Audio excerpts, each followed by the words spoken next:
for a long time, we were reluctant to move beyond the Indian Ocean construct in terms of our strategy. But beginning with the second effort by Prime Minister of Japan to set up the Quad, we moved into the Indo-Pacific domain in our rearranged strategic thinking, and by now it has become a very integral part of India's wider structure of strategic thought. So, and rightly so, because it coincided with two factors. Number one, the increasing threat that China posed to us, not only on land, but also on the sea, and its enormous investments on the military and technological dimensions of warfare, and the civil military unity that it was building in its entire structure of industry, as well as the military defense complex. Now, and the second part of it was that India itself was growing in stature. Our trade was growing, and now, as you know, this year, the first time our exports have crossed $400 billion. We are signing trade agreements with Australia, with UAE, and working on trade agreements with the United States and Europe. So, all in all, India is preparing itself to become globally engaged in a much bigger way than we have ever been. And in that sense, our trade routes that run through the Pacific, as well as on the Indian Ocean, are both critically important from our perspective in terms of both economics of the coming era, as well as our own ties with the nations that inhabit this space. Finally, the United States, with the Trump administration, changed its policy towards China significantly, and the rivalry and the competition with China has become now a reality as far as American policy is concerned, which made them much more proactive in embracing the Indo-Pacific strategy and restructuring their Pacific Command into the Indo-Pacific Command, and the entire range of other factors that evolved in Indo-US relations following that event. So the setting up of the Quad has been welcomed by India, and India now has a Indo-Pacific department also in the MEA.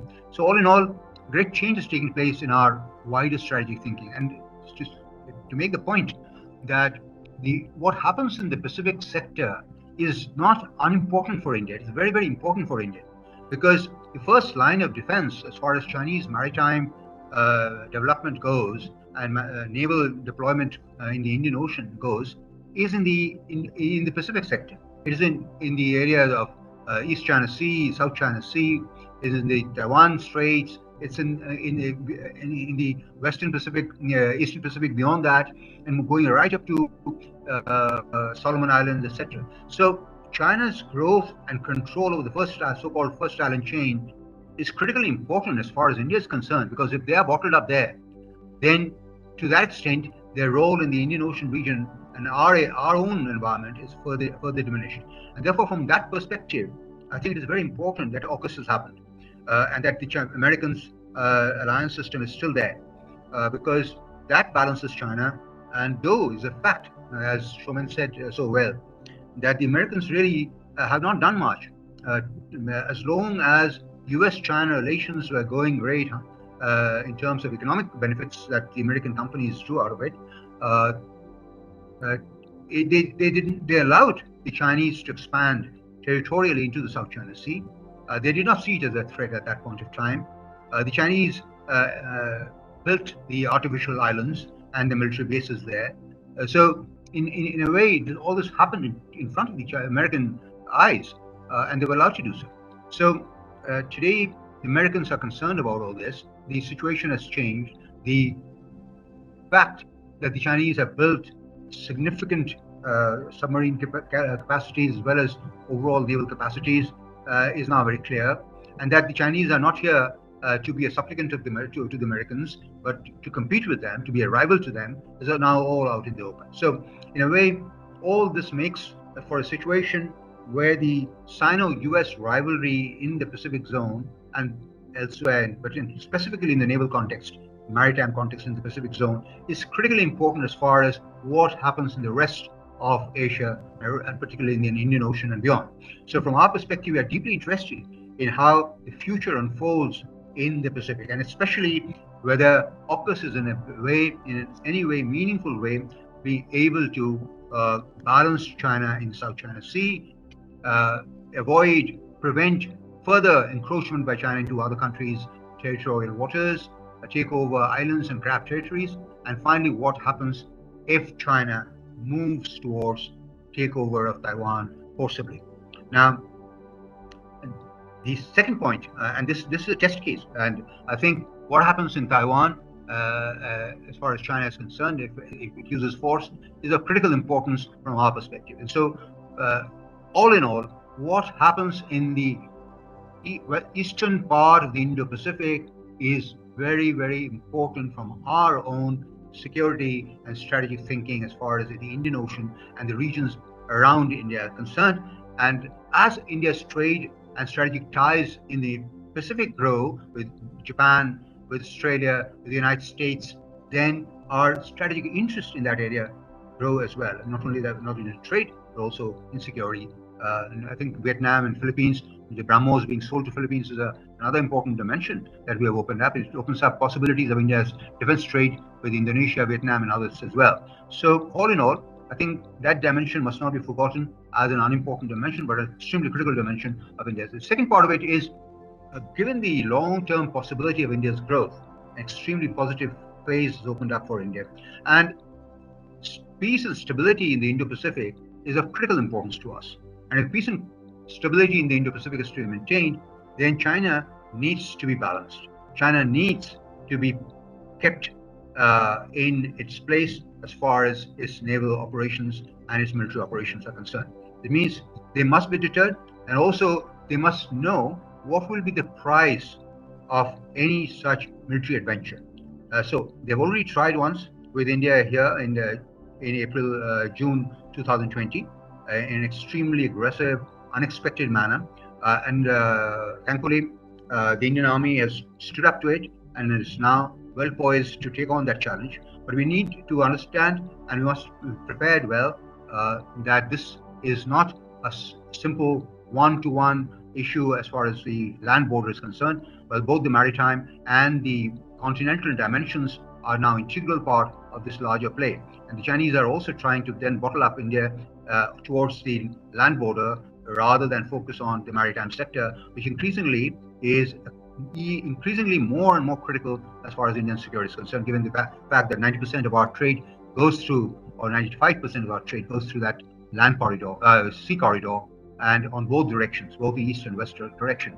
It's also very important in terms of our security relationships that are evolving in the Indian Ocean, the Pacific region, and overall, given China's deployments growing deployments in the naval field in the Indian Ocean, that dimension becomes increasingly more important. So, from that perspective, I think the Indian military build-up and the fact, particularly of maritime build-up, is of critical importance from our perspective, and this must be given, including the dimension that you mentioned, which is so important, not only for various civilian functions, economic functions, also for security of these sea lanes and for our own shipping, etc., but also for monitoring submarine movements in that area, which is so important as far as Chinese shipping and naval deployments in the Indian Ocean is concerned.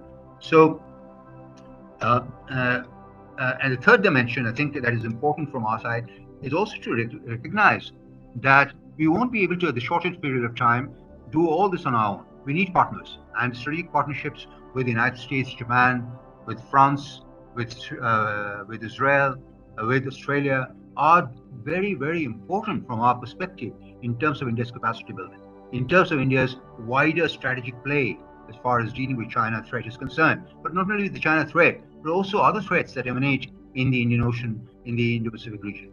And this includes terrorism, cooperation in intelligence, cooperation in dimensions of environment and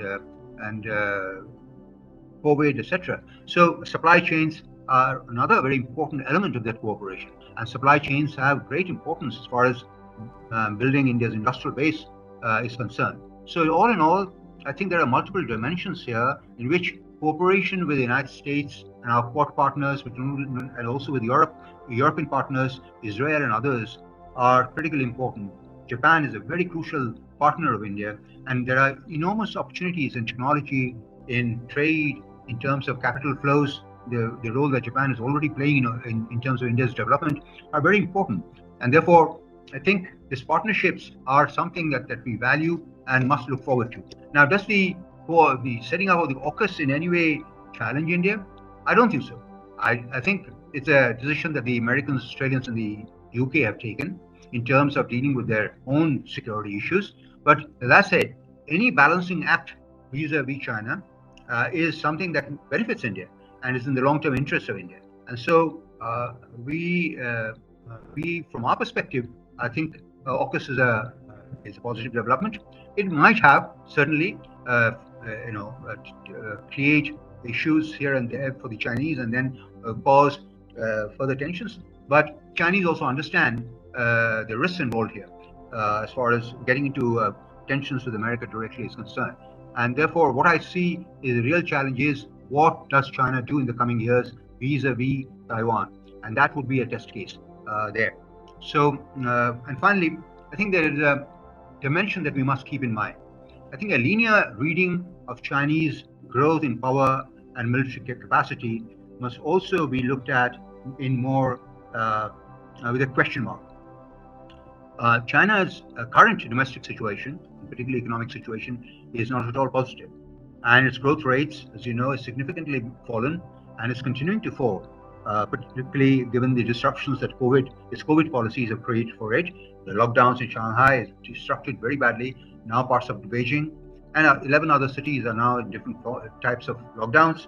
This has affected China's both in shipping as well as industrial capacities and production, disrupted its economy, and Chinese economic growth has significantly fallen. This year, the expected growth is not likely to be 6, but somewhere around 5 and maybe even less, given the disruptions that have been caused.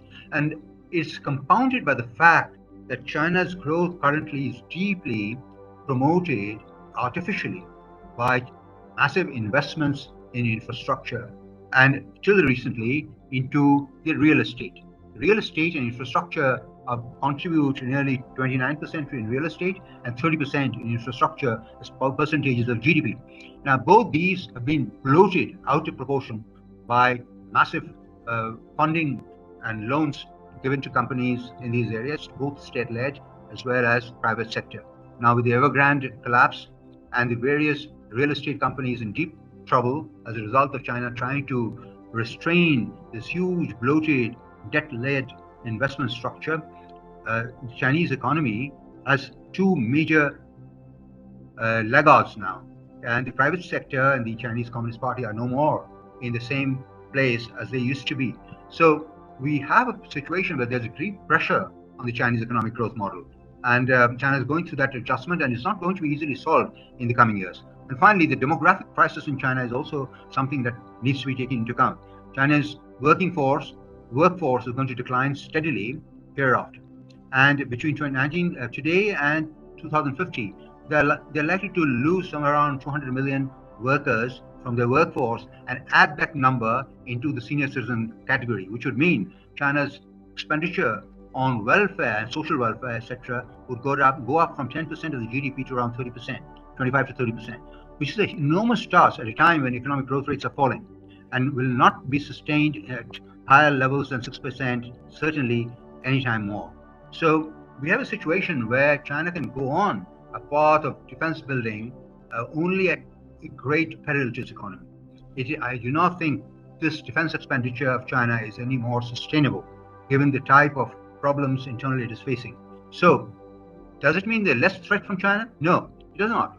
In fact, it is quite possible that if Xi Jinping becomes the General Secretary once again in this year's 20th Party Congress, then he may see this as his last opportunity to take over whatever core elements of its security structure, territoriality that he seeks, particularly Taiwan, possibly parts of the Himalayan belt in India, which are in terms of the structure of narrative that they're built for nationalism, unmet, unaccomplished tasks.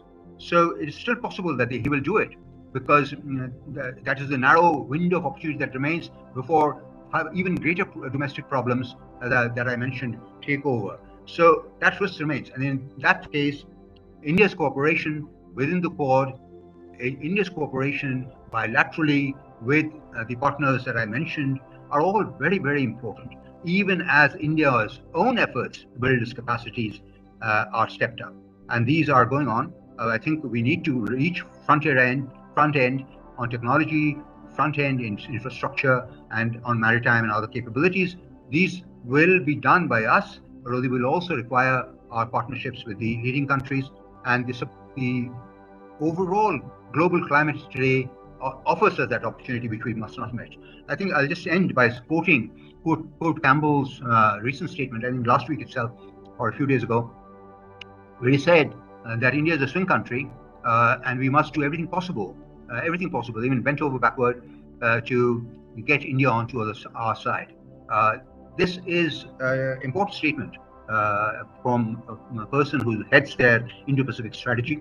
And I think it would be useful from our Indians' perspective to astutely maneuver our relationship with the United States and the Quad, as well as Europe, to India's advantage in building capacities, in building our nation, and make this next 20 odd years India's period of greatness and emerge as a real center of power and play the role that it deserves to play internationally.